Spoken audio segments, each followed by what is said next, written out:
Ask the Podcast Coach for July 22nd, 2023.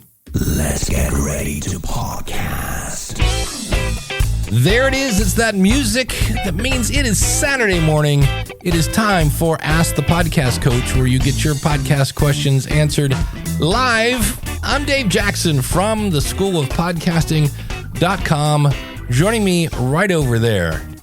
He's amazing at karate, and he's a friend to everyone. It's the one and only. I got that wrong. I'm doing a weird, it's sunny in Philadelphia thing. Anyway, I was wondering where I'm going way that. off the charts here. It's the one and only Jim Collison from theaverageguy.tv. Jim, how's it going, buddy? Greetings, Dave. Happy Saturday morning to you. Big thanks to Adam, who filled in for me last week while I was out. It's always nice to have kind of co-hosts on the ready that can kind of just jump in. But big thanks to Adam, who filled in for me last week. Yeah, it was a lot of fun. And today, speaking of, we're still here, but we're only doing an hour a day. I have something that I need to get to later on today. And so if you have a question and you want to wait till the end is going to come quicker. And don't wait till the end. Come in now. We've got plenty of things. It's you can go to askthepodcastcoach.com/question to jump on in and or just ask them in the chat room there if that's you. But Jim, are you thirsty? I know it's hot everywhere, but in 2 weeks since I've had coffee, so let's pour this thing. Do you have it? Okay. I do have that. Okay, good. I'm laughing because I have two computers, and the second one is still giving me messages that I'm getting email, and I'm like, turn off your notifications. You didn't hear it? We're not hearing them. Okay, we're not hearing. That's good. But that coffee pour is brought to you by our good friend Mark over at podcastbranding.co. If you want to look good, well, there's an easy way to do that. Podcastbranding.co. Doesn't matter if it's a lead magnet, if it's artwork for your podcast, if it's a whole website, or maybe you go, what is branding again? Mark can help you with that. He'll do a kind of an audit of your whole landscape and go, okay, here's how we can make everything kind of jive together. He's not only an award-winning graphic artist, but he's also a podcaster, which makes it great. You've seen his artwork on this show and other shows of mine, and he's just got tons of a portfolio. I've got some up here on the video if you're watching, and they all look great. I know every time I was making a t-shirt this week and uploaded my logo, and I'm like, man, I'm just so happy I spent the money on Mark. So if you're, the other thing is, just because I know a lot of people are like, what about Fiverr? No, you're not going to get somebody to sit down with you and really work with you to get something personal. So podcastbranding.co. Take me home.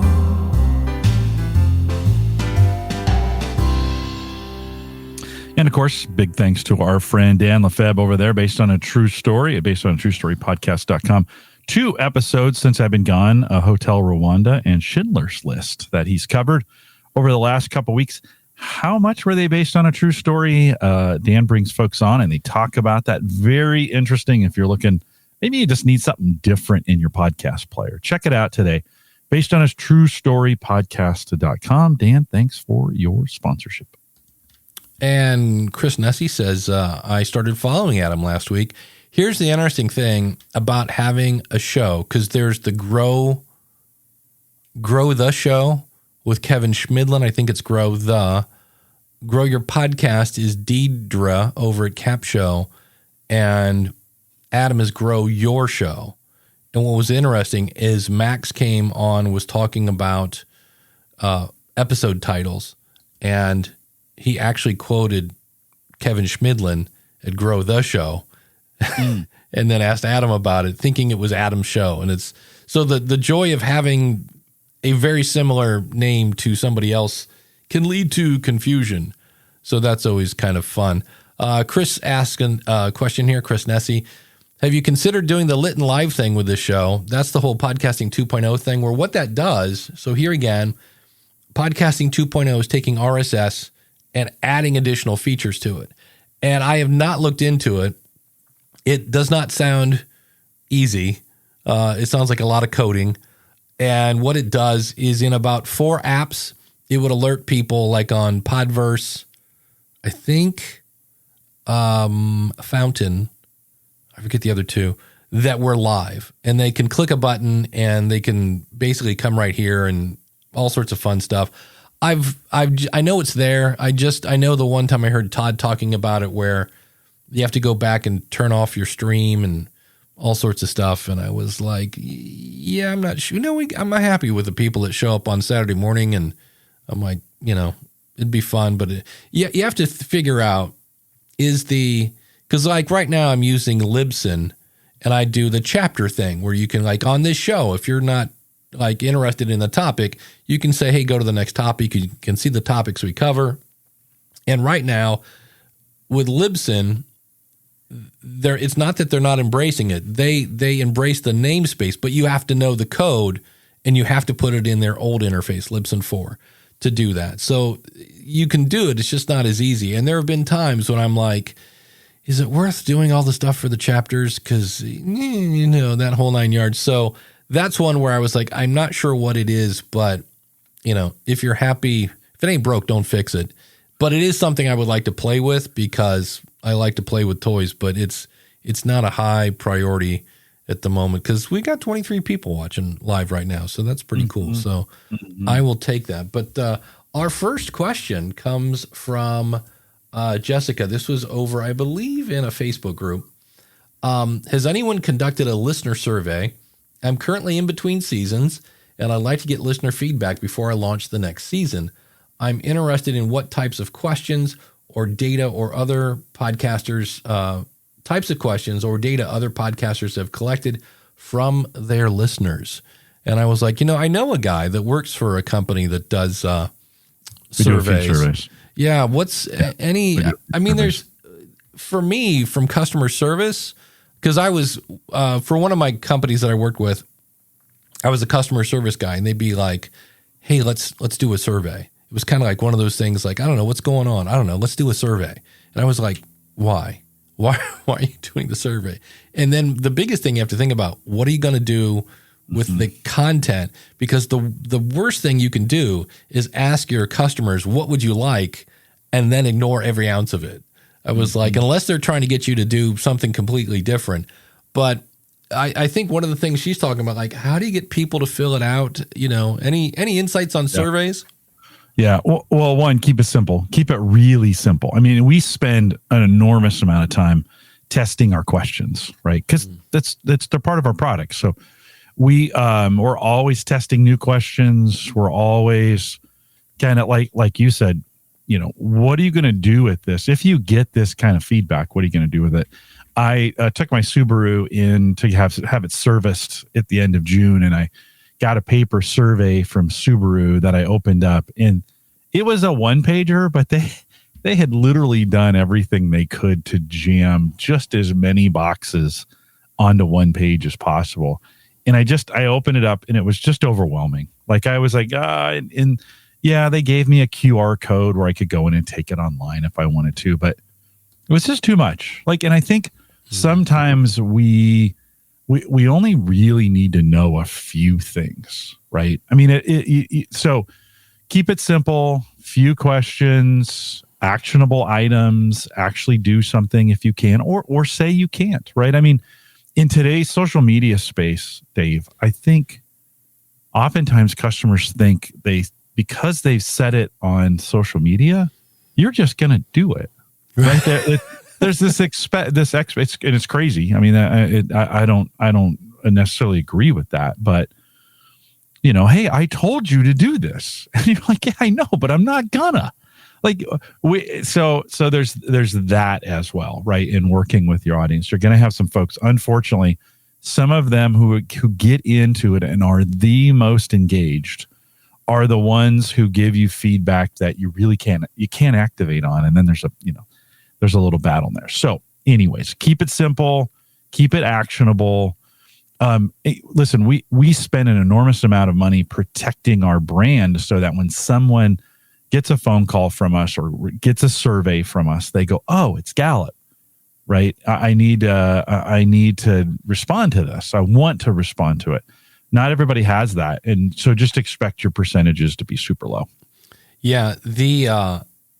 My favorite survey I've ever heard was from Jack from the Darknet Diaries, which was he'd asked people to listen to an episode, and then he said, did you listen to the whole thing? If not, how far did you listen and why did you stop? And on a scale from 1 to 10, where 10 is I'm telling everybody, how likely are you to share this with a friend? And if you got a 7 or an 8, he was not happy, and it was back to the editing room. And I was like, whoa, that's, so it doesn't have to be a ton of questions and things like that. I know Glenn said, I think in one of his surveys, Glenn the Geek from Horse Radio Network, he asked him, like, what was the last thing you bought? Because it gives you an idea of what people buy and who might be a good sponsor and things of that nature. I have something I'm kicking around, but you just said something. I was like, that's probably why this isn't going to work. I bought of course, AppSumo is the devil in my book. I'm always spending money I shouldn't. And there is a roadmap tool. Now, roadmaps are typically used by either software companies, or it's like, hey, here's what we're up to. And it's called Product Lift. And if I can get my screen to share your screen. Yes, I do. I thought, you know what? We could use this in theory for our audience. And so, and so it's a roadmap, and then you could come over here and say, I really wish you would do a thing on, so you can see here, is it an episode idea? Is it feedback for the show? Or is it a question of the month that you would like to have? Because in July, I didn't do a question of the month because I was doing a whole bunch of stuff. And the question of the month it takes a lot of time because and I'm not complaining, but a lot of people love to send personal messages that I then have to edit out. And so when you get 16 files that all need editing and things like that. But here's the thing that I was like, I kind of like this. And I could say, oh, here are some updates. I've done this and that. So this whole tool is meant for feedback from, your customers or whoever. And I was like, but for them to be able to vote up and stuff, they have to sign up. And I was like, some people aren't going to want to do that. But on the other hand, the people that do are your super fans. But I was like, but you can see where I've customized it so the buttons match my, and again, there's the Funfill logo from Mark and things like that. What do you think of this idea, Jim? Do you think this would, I mean, for me, I was like, I think it was $50. It wasn't a lot. And I was like, well, there's only one way to find out if this would work or not, so I have it set up. On the School of Podcasting, I use WordPress. So if you go to schoolofpodcasting.com/ideas is the phrase I'm using, because an idea could be feedback, could be a question of the month and things like that. And I was like, but the only thing that I was like, that's, for some people giving me an email. And I was trying to find a way to see if I could put like a banner that says, you are not signing up for an email list. Like, this is only for feedback. And I haven't figured out how I can weasel that into that page. But thoughts on, a few. Some of this falls into the category of be careful what you ask for. Right. This sometimes when you have a chat room, this happens the same way. Is you'll have someone who will come in and want to give you, hey, would you do this? Right. And anytime you ask for that kind of feedback, you have to be ready to say no. Like, no, I'm not, the topic might be inappropriate. I may not have any expertise in it. It may not, right? Some of those kinds of things. And this is, full disclosure on this. I mean, you can lose people in doing things like this. Yeah, because again, the worst thing you can do is ask for your audience's feedback and then do nothing with it. Exactly. Yes. Yeah. And, all of a sudden you're like, oh, that's not very good. You do it a couple times and you get some feedback from other audience members and you're like, that segment, say you make it a segment, a feedback segment. That's not very good. Right. And so part of your audience is like, stop doing that. And the other part of the audience is, I love that. Right.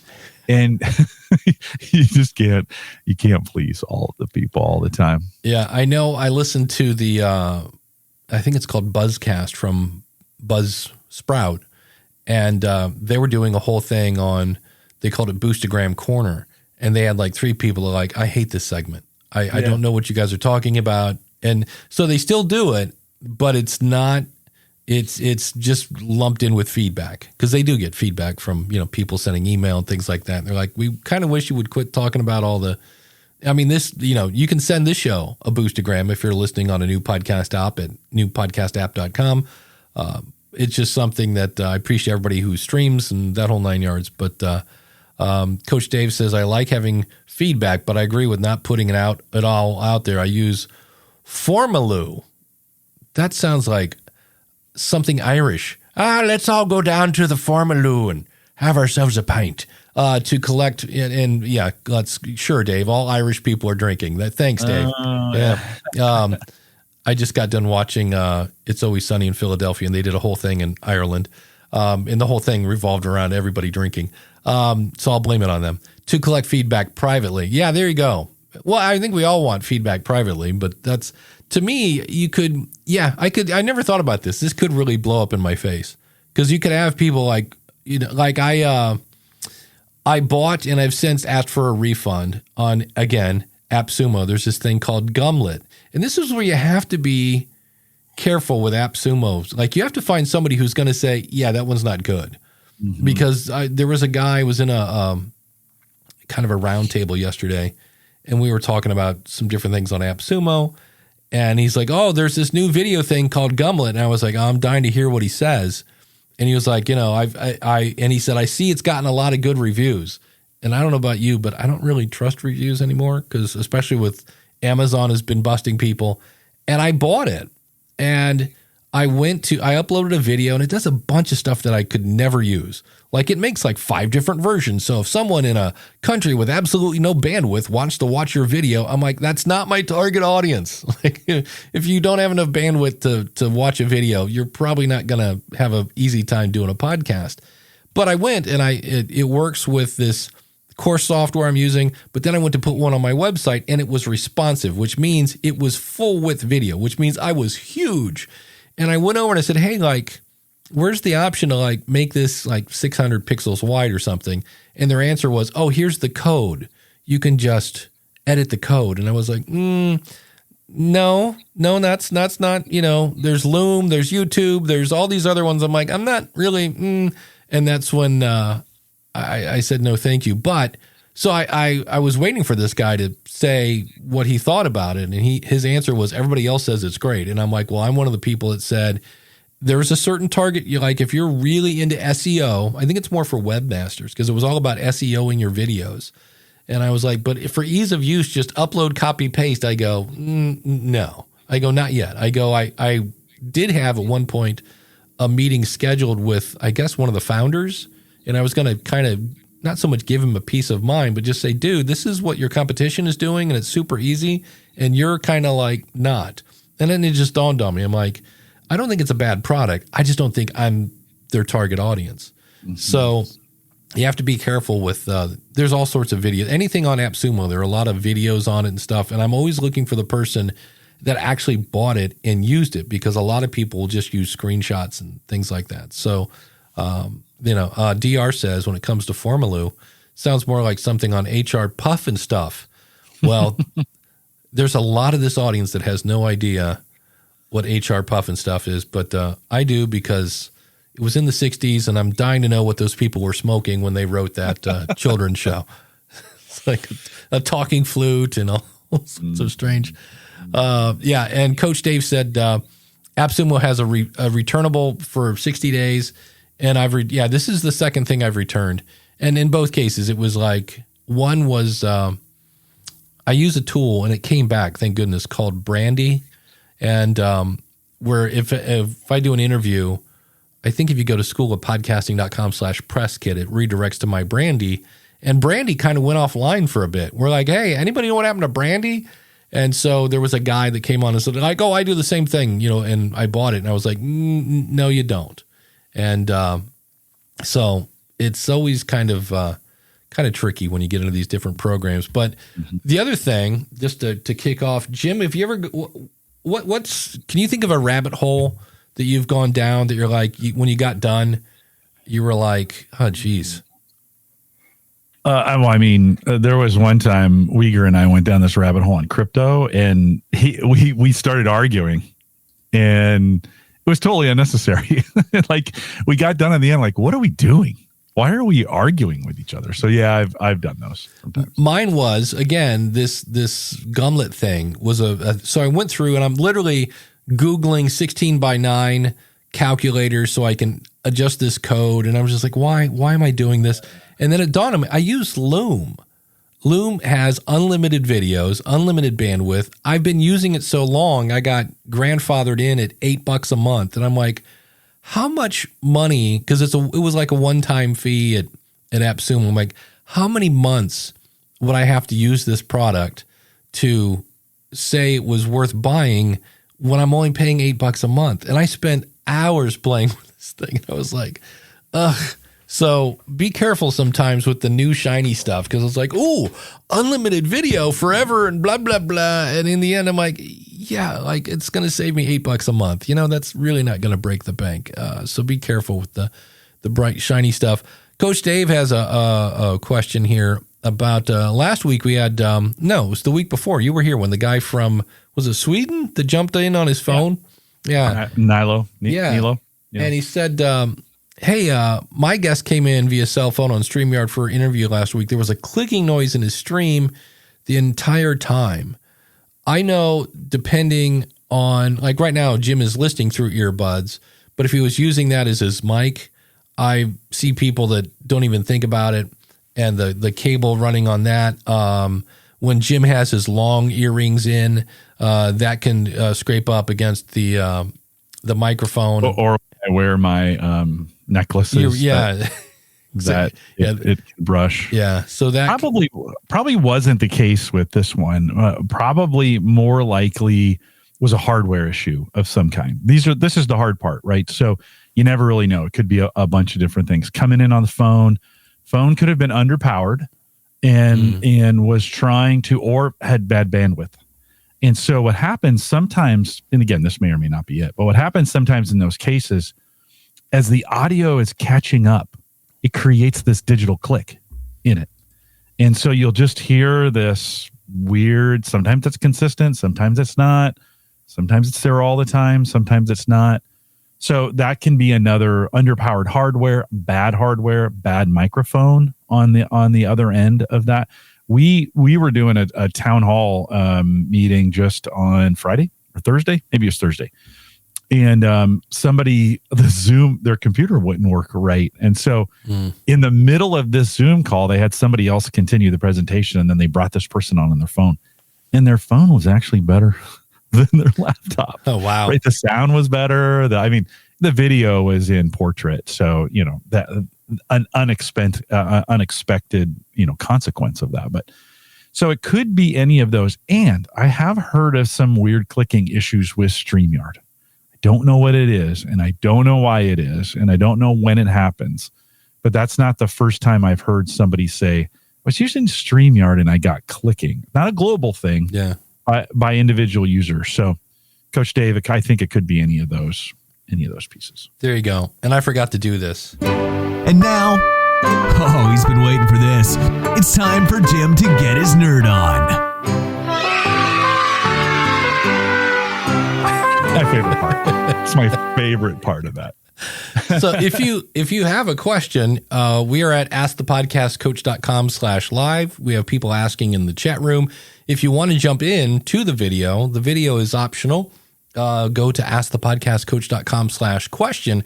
If you're listening to this and it's not live, you can go to askthepodcastcoach.com/ask, and that'll take you to a place where you can record your question, and we will use it on the show, assuming that it's about podcasting and things like that.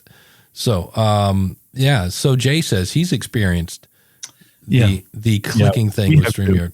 I had somebody at work contact me. We have a corporate account, and one of the techs contacted me, and he goes, "Hey, I was doing a recording of some guest, and there was this weird clicking in there." And we did a whole bunch of troubleshooting and never really did figure out why. It also could be on StreamYard's end that something's wrong. You're recording to an Amazon instance somewhere, and it could be hardware on their side too that's causing this. So make sure if it's consistent, make sure you're reporting it to StreamYard so that they can kind of look into it. They'll always give you, can you give me an example? Well, because it is hard to troubleshoot, but still make sure you're reporting it to StreamYard. Yeah, and especially if you can send them a link to the recording or something so they can hear it, as opposed to, I always felt bad for like car mechanics. My car's making this noise. I was like, and I, wait, what? Can you describe the noise? Yeah. But speaking, not that I don't love StreamYard, if you've ever thought of buying Ecamm call recorder, and I really am, because it's fairly cheaper than, because I've got the Big Shot Smarty Pants thing on StreamYard, and I swear I might buy it sometime in the near future. We might be using Ecamm for an episode, because I think you can buy that on a monthly subscription, I thought, or they probably have a 30-day something where you can, some sort of free trial. Because I would love to try it just to see. I was watching, I think it's Social Media News Live. And I can't remember Jeff's last name, but he was on LinkedIn. It was a really good show. He was interviewing the Shan Man and a bunch of other people about podcasting. And they had this cool 3-person layout. And they had all the same things we do with the, the little name tags and everything like that. But he was using Ecamm. And the only thing I've heard, in fact, there he is. I couldn't remember his last name. And now I can't remember how to pronounce it. I want to say Sai, right? Is that how you pronounce that, Jim? Yes. I'm not even going to try. Okay. Jeff, put the phonetic pronunciation. But Jeff has been around forever and is a great video guy. And I was watching it. She was really good. So, Jeff, you have a new subscriber. I was like, what is the name of this show again? But he was making it do some really cool dance moves, and I was like, oh. And so when I heard they were having a sale, I was like, well, there you go. Have to jump on that. So, because I think if you're just like, for what we're doing, 2 guys and some, like, it's not like I'm doing anything major in here. It is C for anyone who was, thank you, Jeff. I'm not sure what the over under on that was, but the correct answer was C. So, keep that in mind. Let's see. Thanks for your patience on that, Jeff. Yeah. Let's see. Is it possible? Here's a fun one. Is it possible to claim a pod name? So right there, I'm like, oh, I cringe. I hate when people like, oh, it's the podpreneur, and when they like shoehorn the word pod into stuff, it's pod back. And like, what's a pod back? Oh, it's feedback on the pod. Like, what? Is it possible to claim a pod name before launching? Hey, all, currently working on creating a podcast. It's just going to be a while until I'm able to launch. I've got all the planning and everything done, but I'm still saving up spare cash for the gear to begin recording. Again, $90 microphone. You're good to go. The market is beyond oversaturated, I know. That's a fun statement, which makes choosing a name that isn't already taken more difficult than ever. That is true. Fine. When you like, oh, I know, I'll call it this. And you go, oh, wait, I couldn't believe I got dailypodcasttips.com. I was like, how is that even available? But is there any way I'm able to secure a name in advance before actually having the episodes to begin uploading? I'm not in America either, if that means anything. Many things in advance. And the quick answer to, is there a way to claim a podcast name? Kind of no, but there is. It's just you get a trademark, which means you get to go to court if somebody uses it. And the last time I checked, anytime you go to court, it's usually not cheap. But my favorite is if you go into, here, let's just do it. We'll do it live. One of my favorite tools is Cast Feed Validator, not only for validating your feed, but it's great because I'll have, as a troubleshooting tool, people won't have a clue what their feed is. And so you can go over and type in the name of their show, and it will basically say, oh, here's, their show in Apple Podcasts, and from there you can kind of do that. So I'm going to say, look, I want to find my RSS feed, and I'm going to put in the show named Thinking Outside the Box, because that would be a great name, because our podcast is, we're not going to have a niche. We're just going to think outside the box. And these are all the shows that have the name. So we got 1, 2, 3, 4, 5. Here's one, Thinking Outside the Box with Gavin Rubenstein.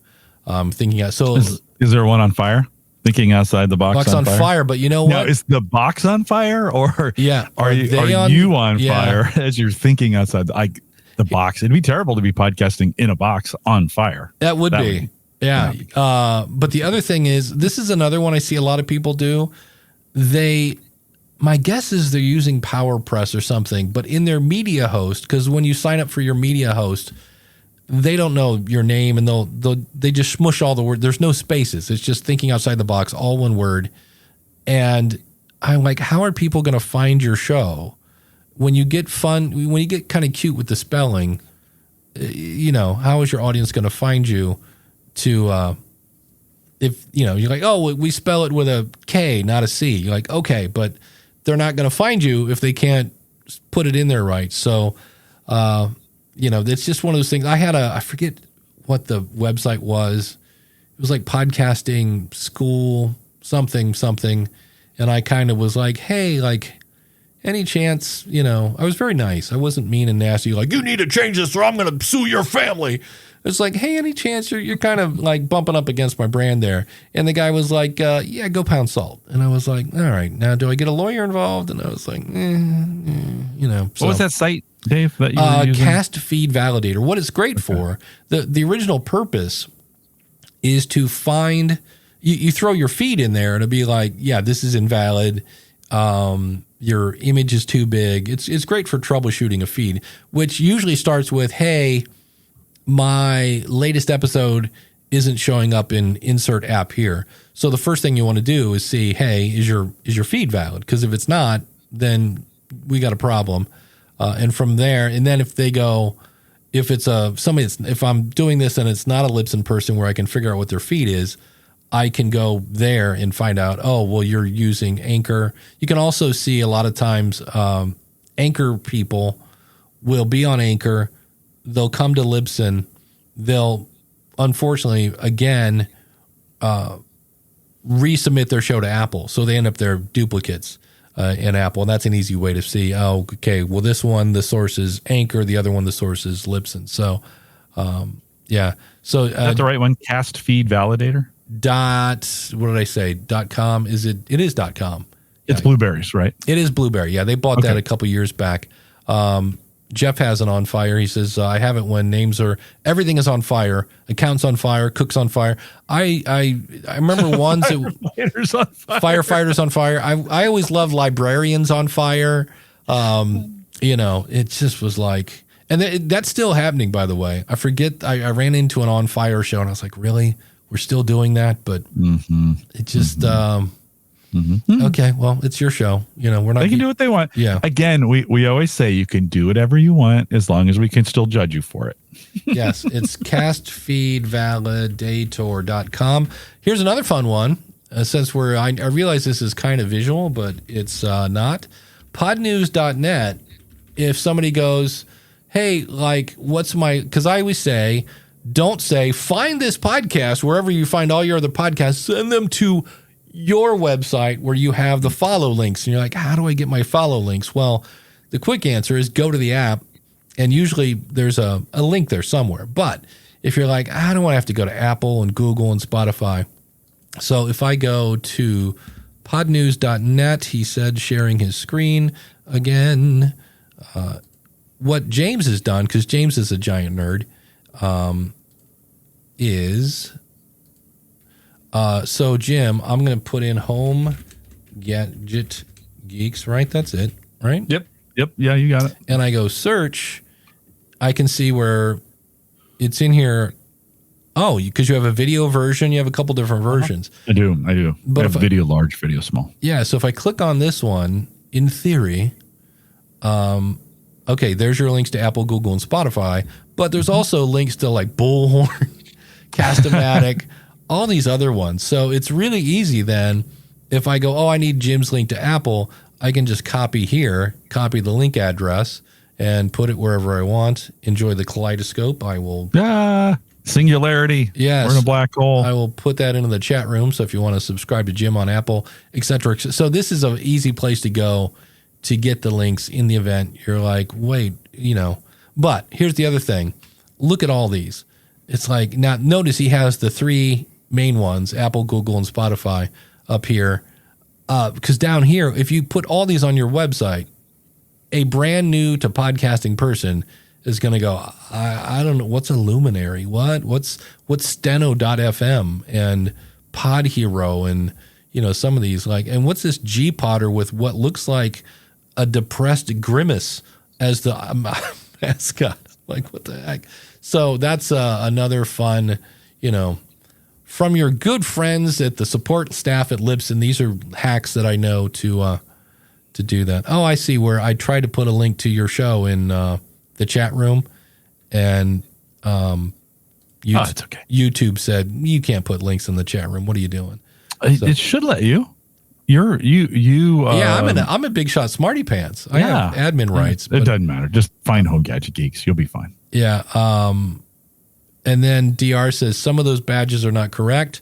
Sometimes they lead to broken links. Well, there you go. It's here once again, less work, less accurate, but if you go to the actual, like if you go to, I think it's podcasters.amazon.com and log in with your Amazon ID, you can claim your show if you've submitted it. And then right there's a button that says share. When you Google your show when you search for your show in Spotify and click on the show, there's 3 little dots and you can get a link to like share the show. That's the link you copy and put on your website. And so when you direct people to your website, A, it eliminates the find me because it's right there. B, it reinforces your brand. So askthepodcastcoach.com/follow does that. And then if other people share that link, because you're like, oh, you need to subscribe to the show, it's so great, those backlinks will help your SEO. So I saw someone in Reddit that was like, do I need a podcast website? And I'm like, yeah, kind of, because here's the thing. This is actually going to be part of the next episode of the School of Podcasting. Everybody talks about being on YouTube. YouTube is YouTube and it's the second largest search engine. I'm like, okay, but like, why are we ignoring the actual largest search engine? Like, we're all up in arms about the second largest one. I'm like, yeah, what about the first largest search engine, Google? Why not, put some stuff in there for that? So that's always fun. Does it eliminate people saying www. when sharing their website? That's a good point. Hey, Jeff, what's up, buddy? That's one you don't have to do anymore. Just for the record, I think, and Jeff is now coming with the memo. Here it is to anyone over the age of 55. Yeah, it's right here. You don't have to say www. anymore or HTTP. It's kind of assumed that you have the www. Chris Nessie, do you think it's okay to create a pretty link to one of these sites, even if you're not hosting it? Not quite. Do you follow that, Jim? He had me on, is it okay to create a pretty link to one of these sites? Yes, because if you have Pretty Links Pro, now you can get counts on how many people are clicking those. Yes. Even if you're not hosting it, though.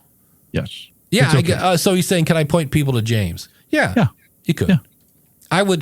Because you could say, I see what he's saying. I could say, hey, go to schoolofpodcasting.com/follow and then point him to my show on James's site. Yeah, that would make it easy, I guess, in a way. Yeah, I'm kind of doing that weird thing where I've got homegadgetgeeks.com is pointed over to Podpage because it's got such a great, Podpage has such a great discovery. Hey, land here. Here's all the buttons. Much like what you showed at Pod News, your Pod page will do the exact same thing, except you can kind of control which ones are there and which ones aren't. James is just giving them all to you. And I looked at some of these and they're actually pretty good sites. Like you go to them. I think I looked at like Sonnet or one of those and you're like, oh, that's actually a really nice presentation. However, on Podpage, you can kind of control what they see and what they don't see. Plus I like the little, they can leave a message type thing. Yeah. It's for me, it's branded well enough that I'm more than happy to have someone land on my pod page as opposed to landing over at theaverageguy.tv. I like that. I've got that set up as well. And if they just happen to land there, that's awesome. But for me, I'm doing both. So the averageguy.tv has the feed, but if you go to homegadgetgeeks.com, that's going to land on my pod page instance. So that's what I like today. That's what I'm going with. Yeah, I actually went in because if you go into pod page and I think that's like players, I forget what they name it, but there's a giant list, and including some of the new ones like Cast-O-Matic and Fountain and things like that. So if you're doing the whole podcasting 2.0 thing, and if you fill those up, there's a setting where it's like show the subscribe buttons at the top of the page. And so when they come up to your website, it's just button-orama, button palooza. And I'm like, so I went in, I'm like, look, here are like the 5, and then I always throw in an RSS feed for the nerd that wants the RSS feed. And so, Chris Nessie says pod pages follows page is great. And if you're using Daniel's social subscribe and follow, if you go to schoolofpodcasting.com/subscribe, that is Daniel's plugin. Same thing. You can put in what shows you want, because I used to have a ton, and I have since cut back a little, but I think there's still probably too many over there. Where do you, Coach Dave says, where do you put your show notes on Podpage or in the feed? So here's why I love Podpage. One of the many reasons.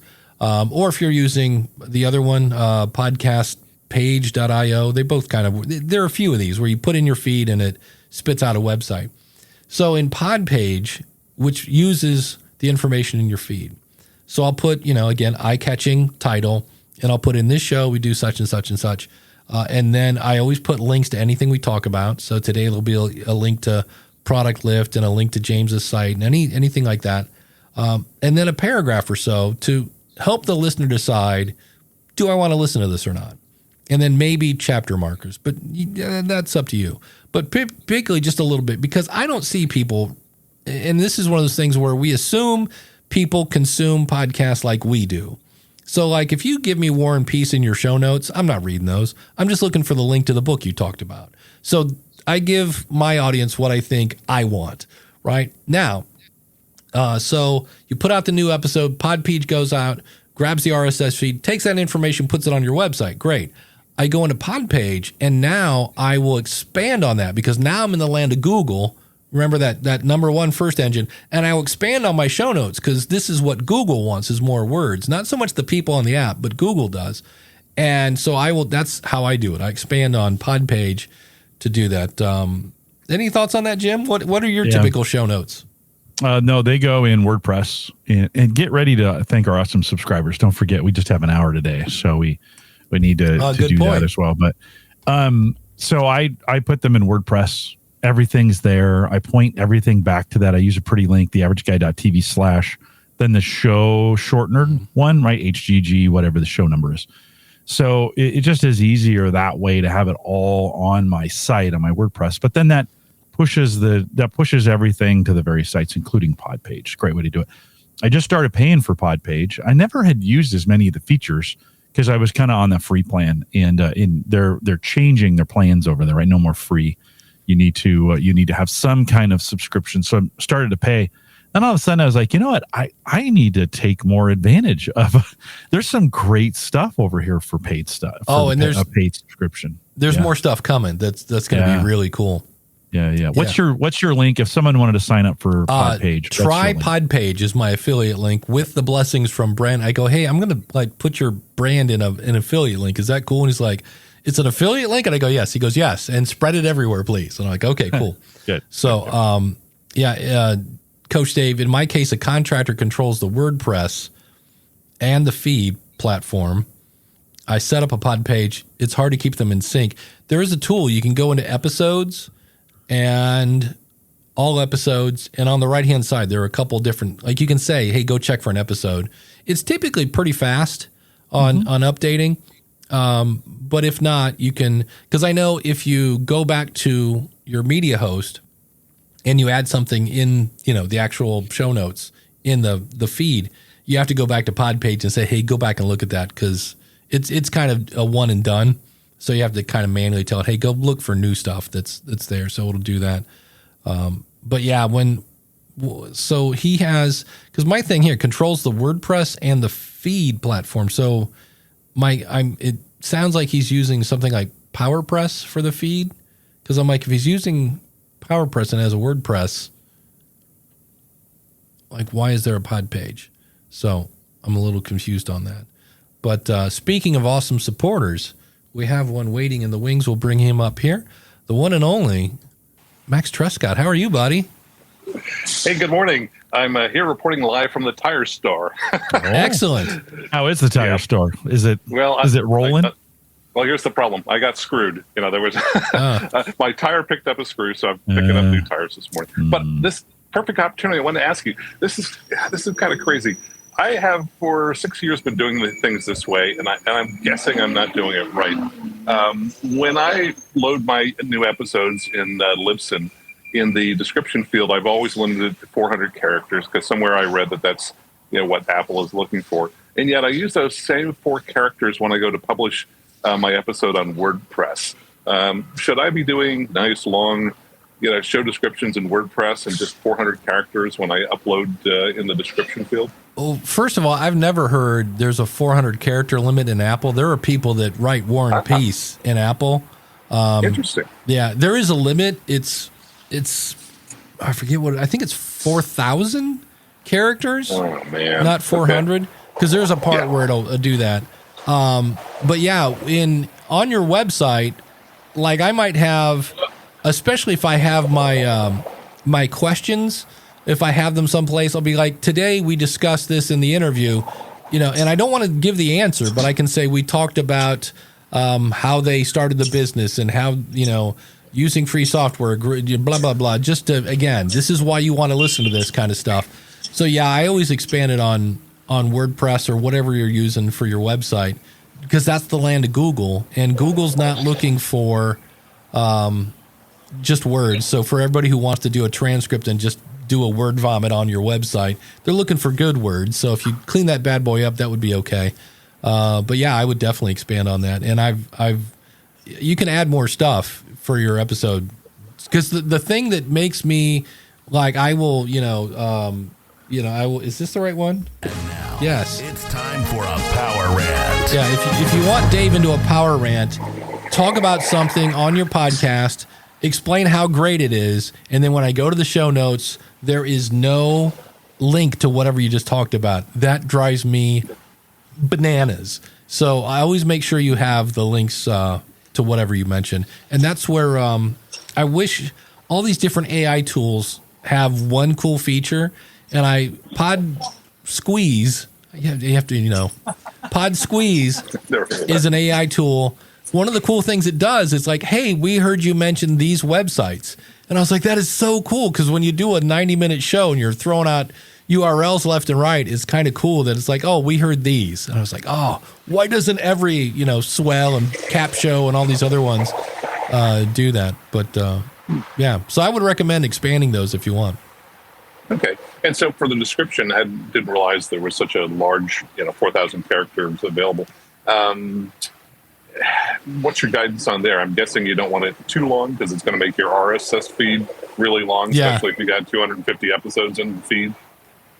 Yeah, to me, I'm just thinking what's the shortest amount I can give them to let them understand what's in the episode, and decide whether or not they want to listen, and then the links.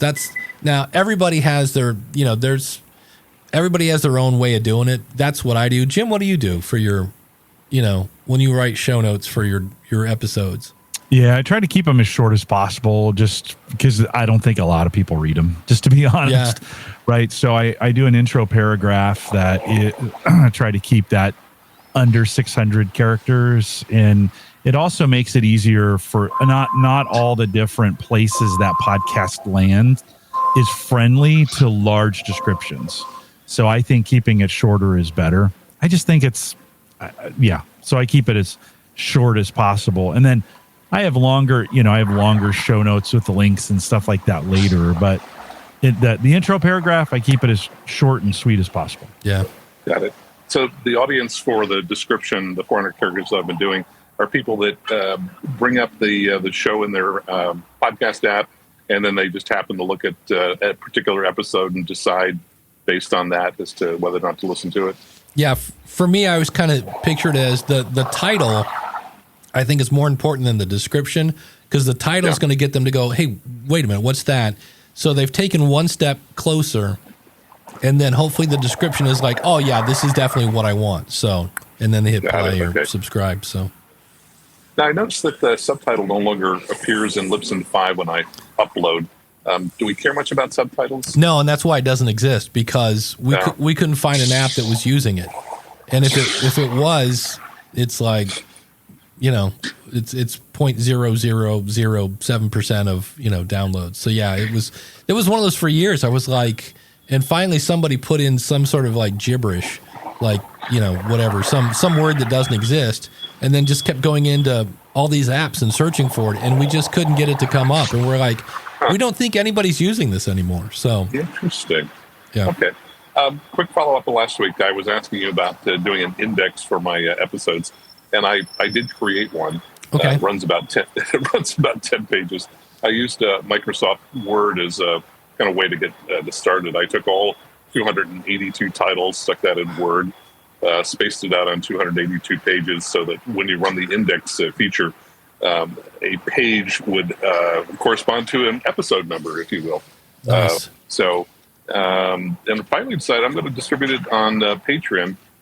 And I think that initially I'll just make it available to Patreons, but over time I think I'll make it available to everyone, and they'll just be on that Patreon page to reach it, where there'll be a nice little blue button that says, hey, while you're looking at the index, if you want to join Patreon. So anyway, that's what I decided to do. So thanks for your inputs last week on the index. No problem. Well, and I had no idea that I was telling your guest host that I had listened to somebody else's show that has a name very similar to his show. That was pretty funny to hear this morning. Yeah, David Hooper pointed that out. He's like, hey, here's the joy of having he's like, that 4MU or whatever it is, the 4U's or 4M's or something. Yeah. He goes, that's actually on Kevin's show. And I was like, I thought that when you said that, and I was like, who cares? Oh, well. Yeah, exactly. It was kind of funny. But it was good to get his insight into it, man. That launched him into him. Between you and Brad, he was on fire, so that was cool. So on fire. Maybe I'll put that in my title as well. Huh? Aviation News Talk Podcast on Fire. Fire, exactly. Awesome. Great. Anything else thanks we can much, gentlemen. All right, man. Thanks, Max. Have fun at the tire store. Have a great day. Good seeing you. Yeah, exactly. Take care. Yeah, bye-bye. Oh, the tire store is never a good time. A, it smells like tires. B, the Coke machine only has ginger ale from the Carter administration. Oh, maybe the squirt, right? Squirt. RC Cola.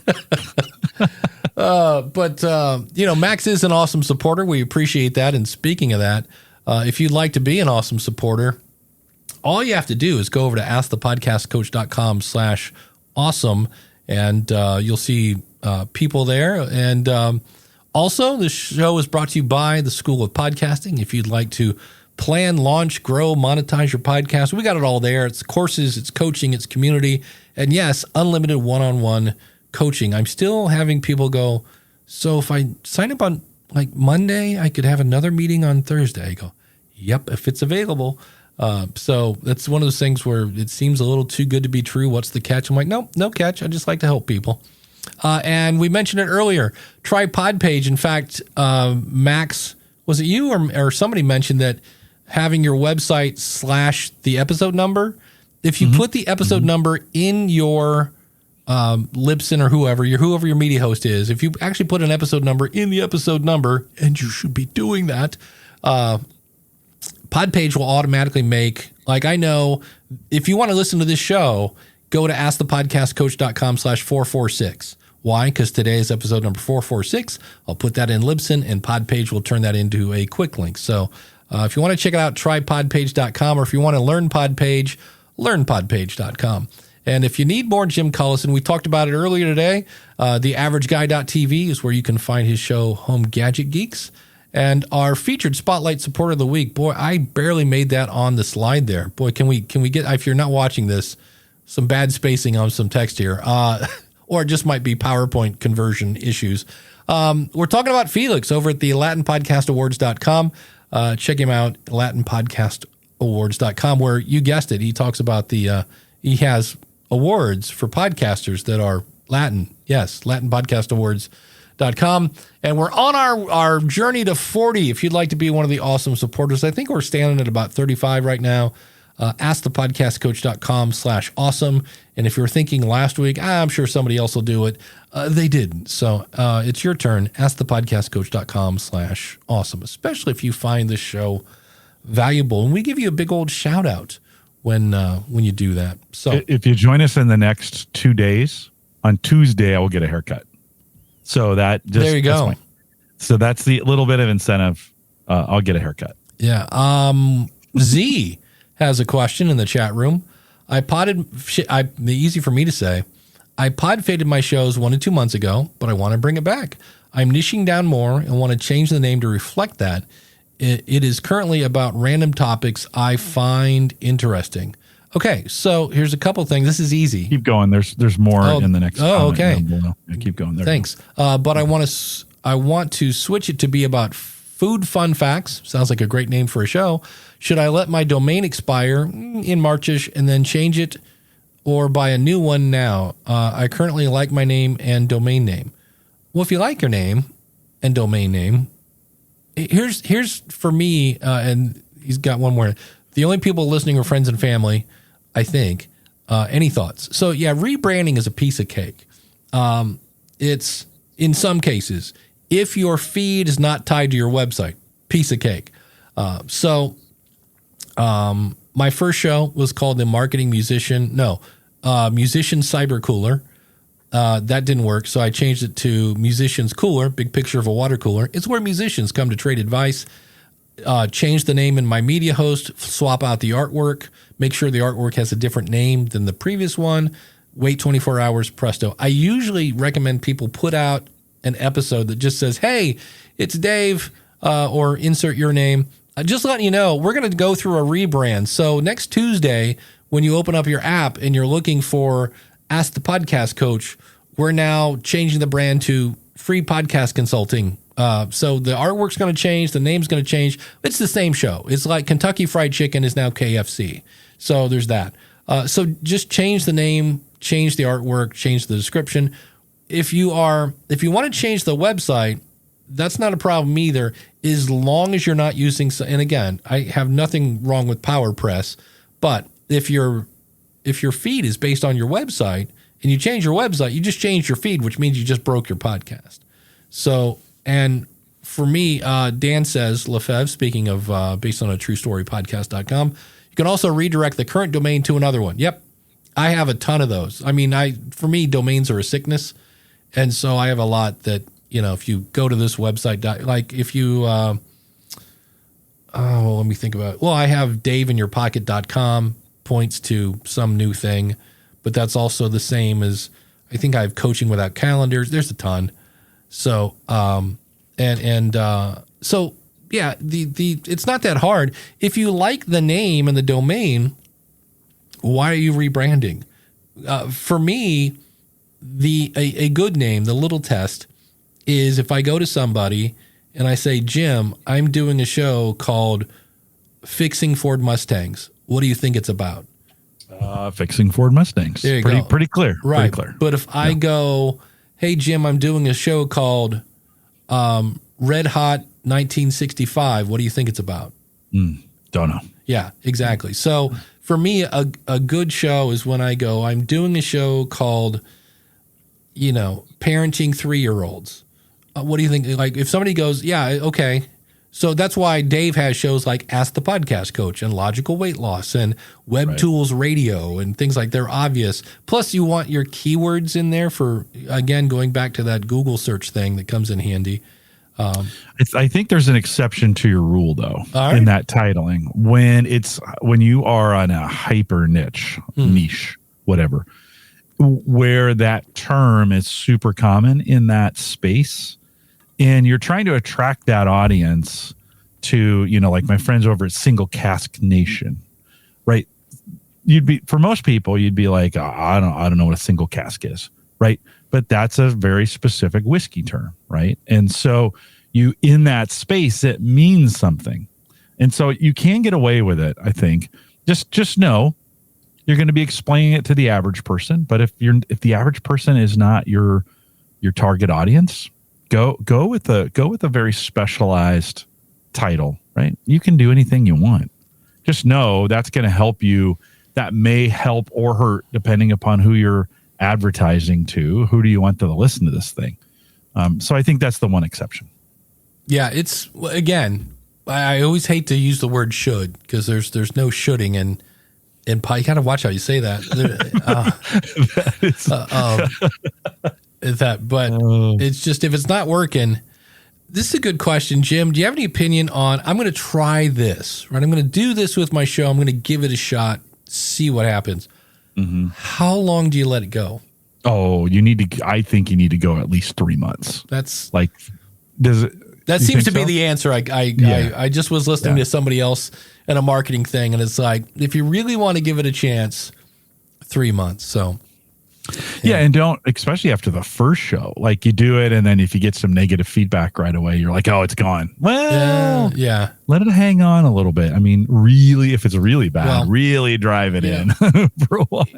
In the book, Profit from Your Podcast, Proven Strategies to Turn Listeners into a Livelihood, LegalZoom started advertising on podcasting, and after a month, they're like, this is not doing anything. This is horrible. And they pulled their ads and stuff, and then like month number 2, like all of a sudden it starts taking off, and they're like, hey, put it back. We were just kidding. We didn't mean to pull it. And my bookcase is falling apart behind me. Oh, no. There we go. We got Max at the tire store, and our buddy Tim is out getting stung by bees while mowing the lawn, listening to that. That's dedication. That is dedication. That is dedication. Because Tim, if it was me and I was getting stung by bees, I'd be on my way to the hospital. I'm going to say, that's me. Me and bees do not get along. No. We were talking about Coach Dave with his WordPress thing and pod page. He says, buy in sync. And does anybody else hear buy every time you hear this? You say the phrase in sync. It's just a me thing. Okay. Exactly. And I almost want to do the hand gestures. It's sad. I don't mean keeping episodes on both or the band. He says, see, he got it. I mean, they changed the season episode versus episode. Now I have 2 copies of everything. Eek. Yeah. That is tricky. And you can go into Podpage and delete the episode. Now, when you delete the episode on Podpage, you're not messing up the the actual source. The fun part is you don't know which one to delete, so you have to go in and kind of look and delete, and then in theory, when it refreshes, that's when you'll find out if the next day the new episode, if you click on refresh and it comes back, you deleted the wrong one, go back and delete the other one. It's not a fun process. But these people, he says, host on free Podbean, and they don't know what they're doing. They also post a Blueberry. Yeah, so when you have multiple media hosts right there, you're like, you need some help maybe with that. So, yes. So we've got actually time. We're going to go till noon today. And then I'm scattered. I thought you needed to go early. I thought you needed to go early. Oh, isn't that early? No, we always go to noon. No. Yeah, we always go to noon. Oh. Yeah, you need we probably should. Yeah. You should probably wrap it up. Can you I have, again, I do this with StreamYard where I will pull it up, and then I'm seeing it because I put a little blue star, because in StreamYard it kind of holds it in a queue, and then I will unblue star it, and then I can't find it to turn it off the screen. No worries, I got your back. I appreciate that. So hopefully that helped. Again, if you are if you're like, I was going to ask you a question, askthepodcastcoach.com/ask is where you can go and record a question. You can always email us if you go out to askthepodcastcoach.com/contact. There is, there's a form there. You can do things like that. Always happy to answer your questions. But, and tomorrow, remind me next week, I will reveal what's going on, because I can't say right now what I'm doing. I didn't give it away, did I? I don't think so. Okay, good. I hope not. For a second, I thought, we'll see. Yeah. Okay. All right, good. All right. But anyway, Jim, what's coming up on Home Gadget Geeks? He's out there in the chat room. You know him as Uncle Marv. He comes on the show. He's fantastic. We had a good time together, and you don't want to miss it. I haven't posted it yet, but it will be available either a little bit later today or sometime tomorrow. HomeGadgetGeeks.com. And on the School of Podcasting, I have like 3 ideas that I've started working on. I can't decide which one. I think right now it's a little bit of a tangent, but Jim and I were talking before we started on avoiding and how to identify when you're down a rabbit hole, and also the importance of when you buy a product, whatever it is, learn what it does. Because I have been spending money on a product and I didn't realize that I already had a product that does what I'm paying. So I've been wasting money. And I was like, oh, had I known that, I didn't do things. So, but we're always so excited to jump in and like, oh, what did you like? Wait, hold on. So I think that'll coming up. That, or I want to take like 5 different microphones, and I haven't figured out if it's worth if the juice is worth the squeeze, to point out that here's a $400 microphone, a $300 microphone, and a $90 microphone, and I can make them all sound identical. Like you can't tell the $100 microphone from the $400 one. So please quit obsessing over the tech. And I'm like, that's going to take like 10 minutes to make one point. I'm not sure. So, but we'll be back next week. As always, askthepodcastcoach.com/live. Thanks to the chat room, and we'll see you next week.